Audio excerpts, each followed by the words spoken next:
Hello, welcome to our presentation on the Advanced Fuels NEUP FC2 topic, dealing with advanced fuels. I'm Frank Goldner, the headquarters program manager for accident tolerant fuels. With me, I have Janelle Zamore, that some of you have already heard earlier today. And basically what you're seeing is the program. We are it, the technical part of headquarters. So I thought you'd have both of us. And you heard Janelle earlier in the day, and so I thought we'd want to clarify some of the points. I'm going to move pretty quick through some of the slides that if you're on this, you probably have seen or heard this somewhere. But basically, we're talking two parts of our advanced fuels program. LWR-related fuels with enhanced accident tolerance and transportation fuels with special characteristics that also will enhance that activity. There's a very important overlap on this slide, as you see, with the modeling people. And as a matter of fact, the essence of the NEUP part of what we're talking about does deal with the modeling impact of a program. So it's very important for you to realize that this is different than how we've handled the NEUP part in the past few years. I'm going to go pretty quick, mainly because you've seen about these and you can look at them or get back to us if you want to. I want to have more time to talk about the core language.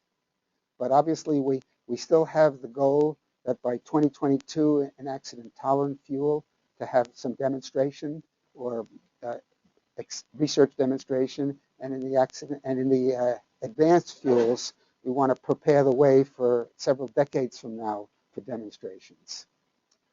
This is in the accident-tolerant fuel area. The bottom line there, of course, is having fuels which will perform better under certain accident conditions than the normal existing current fuel. And these are the main metrics that are being considered. Okay. Finally, after several years, we were fortunate enough to get our plan in accident-tolerant fuel program out. It was asked about 3 years ago, but we got it out this year. So it's a very nice background document. There's a reference there in which you can see the document, as well as see some other interesting areas about our program. Okay, near-term goals of advanced fuel with accident tolerance. Basically, these are obvious. We are going to use existing facilities that we have. And some of these facilities are the ones you've heard about in the nuclear facility utilization program. So clearly, we have a very direct relationship with what that's proposing. It's going to be very important that you realize which one you want to use and how you want to work with us. So we have an exciting program that you can read about. And we're still part of an integrated fuel cycle where we really are responsible and worrying about cradle to grave, which means even as we develop these advanced fuels, we also have to worry about how do they fit in to the overall cycle, begin to grade. So do we want to reprocess them? Do we want to go direct to waste repository? What repository? I mean, there's a lot of interesting questions that we're still part of. Okay, advanced fuels, accident. Let's see, this is now in Janelle's area. These are fuel properties with metallic fuels. And I don't know if you want to say anything on this figure, but this is the underlying principles between your program, the priorities. I can talk. Yes, of course. So this slide goes through our transportation fuels program. Sorry. Transportation fuels program. Some of the main priorities of our program, we're looking at advanced fabrication techniques. That includes improving current casting techniques as well as more exotic techniques such as extrusion. We're looking to characterize the material properties of the minor actinide-bearing fuels. We're also looking at the irradiation behavior of these fuels as well as developing more advanced claddings. Okay, there'll be more later on this. Okay, again, this is another slide supporting the metals program. And again, this is why is this slide, Janelle, explain why this slide is included. Well, this shows some of the variations in the metallic fuel that we're looking at. We're looking at different fuel alloys. We're also looking at adding different alloy additions to immobilize the lanthanide. So this just shows the variety of what we're looking at. Okay. And now comes the area of cross-cutting technologies where we do development of instrumentation, but we also cross-cut with other areas like modeling and things like that. Okay, just for background, we're listing NEOPs of 3 years because it's very important that as you prepare for a submission that you research what has already been done, because it's going to be a very important criteria later on we'll both talk about, that you show that you understand the importance of gaps in knowledge that we're asking for, especially why they're critical. Okay, so here's the first one. This is a slide that's very similar, almost identical to what Janelle showed early this morning when she was talking about the nuclear facility utilization thing. And we want to, what's new here, there was an interesting question asked in her slide, well, what are the separate effects that you want information of? So, so this slide actually covers both the accident-tolerant fuels and the advanced reactive fuels. And the key that's made in here, what's critical to us, is that what we basically are saying in this language is that you understand from the program what is a critical gap. What is there something in our code work being used by the program that needs knowledge further enhanced? And I call those gaps. And to be highly relevant, you would have to show, even as early as the letter of intent, why you think what you're proposing. And it's important now to differentiate with whether you're applying to this or you're applying to the NSUF. It's very important. Apparently, it's not ruled out that you couldn't apply to both, but you'd better be very clear because we'll probably be reviewing both of them, okay? The way I look at it, or we look at it, is with the NSUF, is if you need one of those larger facilities that the government is responsible for to further carry out something and clarify a gap that the program will agree with you is critical. And some of the areas that this could fit for, I've listed below on the slide. You know, fuel swelling, gas behavior, creep and swelling, fuel pellet. And you'll see some of these are for accident-tolerant fuels, and some of these are for advanced transportation fuels. So again, this is the umbrella slide, covers both areas, but it's basically for separate effects testing to help fill in gaps. And I would say critical gaps, which means I want to be convinced that it's critical if I get to review the relevancy of it. And likewise, this is the same text you've seen in the earlier ones. If you think you can use a bigger facility or a larger government facility, show it and explain it, especially if you go for both. So that's very important. So we're filling in gaps. We're not inventing new fuel in this time or opening up the doors, at least under this one. There are other areas like the blue sky area where one could propose something new, I believe. But you'll hear about that later on in this series. Okay, so now we'll go on to the next one, which has a different purpose. Okay, and I'll let Janelle explain that one. So this one is focused primarily on the transportation fuels area. We will give priority to proposals that address metallic transportation fuels for fast reactors.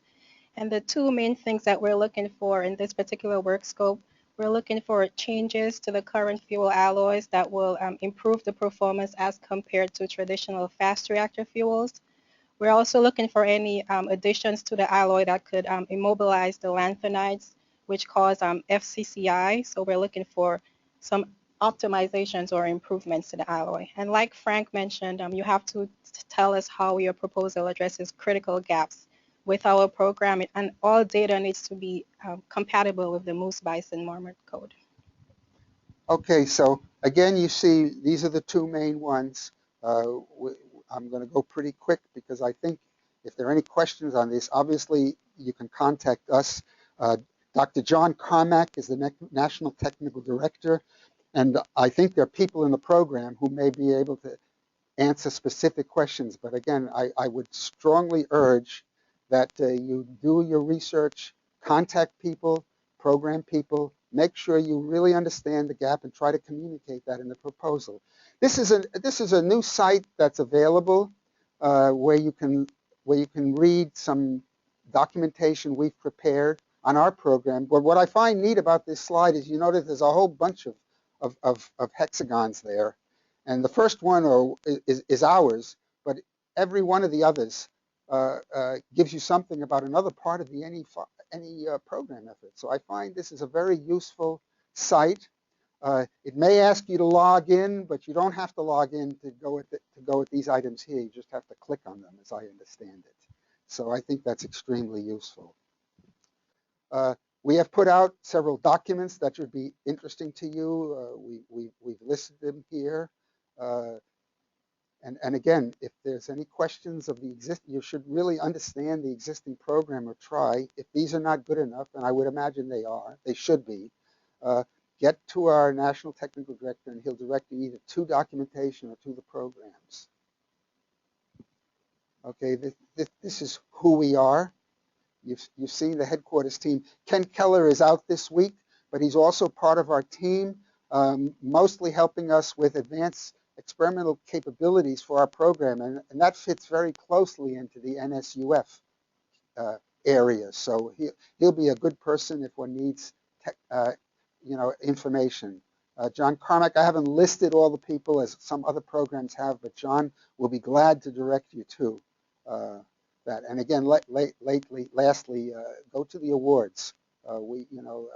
This is a very exciting year. We're trying something different. We're trying to be very narrow, mainly because our program, at least in my area, it's been running for 4 years now in the accident tolerant fuel program, and we have goals that need to be resolved in the next few years. In general areas, I would say it's probably been running for about 60 years. Because actually, when I joined the government 50 years ago, I was responsible for fast reactor fuel development. And it looks like some of the questions are still there. But luckily, what's beautiful about our current time is the modeling and the facilities is so much different than what we had in the older days. And so it's not wrong to revisit, because I was hearing in some of the other presentations, they're revisiting things I thought we dealt with decades ago, but we didn't have the models of the data and all. So it's a very exciting time that we have these new program facilities. Whoops! Just in time. Maybe it's still working. Okay. I don't know. Can you? I guess I'm still. Yeah, the voice looks active. I just wanted to make one comment and clarify something that Frank mentioned. Please do not submit the same proposal to two different work scope areas. Obviously, there would have to be some difference. It could be related, but we don't want to confuse people about submitting the same proposal to two different work scope areas. There is some overlap between needs. There is, but I mean, I like that comment very much. Clearly, the gap that you're trying to deal with can, in my opinion, be better handled by one of the two work scope areas. Possibly you might think there's work for both of them, but it's important to delineate why it's relevant and critical to the particular area you talk about. It shouldn't be the same everything identical for more than one. Because we'll find it, and eventually these are general rules that we have to live with procurement. And so we'll have to review them. That's right. Yes. We'll start with some questions. Please submit questions through the question box on the GoToWebinar. We'll start. Is characterization of HT9 at DPA 200 an area of interest? Yes, that is an area of interest, but we're actually looking to challenge that a bit and go to even higher DPAs. So 200 and greater would be desired. That's right. We once created a challenge several years ago that we wanted to get at least to like 300-400 DPA. We have a grand challenge that's still in the program. How is FC 2.2 on metallic transmutation fuel different from MSFC1? MSFC1 is our blue sky proposal. It addresses all of NE5, including the transportation, the materials and waste form. Our work scope is focused just on the transmutation fuels for fast reactors. And transportation fuels being considered by the program. That's the F2, right? The MS one could be more broad, could be anything. What are the reasons behind the priority of metallic fuel over ceramic fuel? It's kind of a historic. I mean, we just don't have enough money to do a full-blown program in all the types of fuels. So both ceramic and metallic are in the program, but we noticed the whole world is basically moving ahead on ceramic fuels in the transmutation fuel area. And so therefore we made a decision a few years ago that we would make a higher priority for metal fuel development because we think it has some very promising benefits that almost would make it a fuel of choice if the R&D were successful.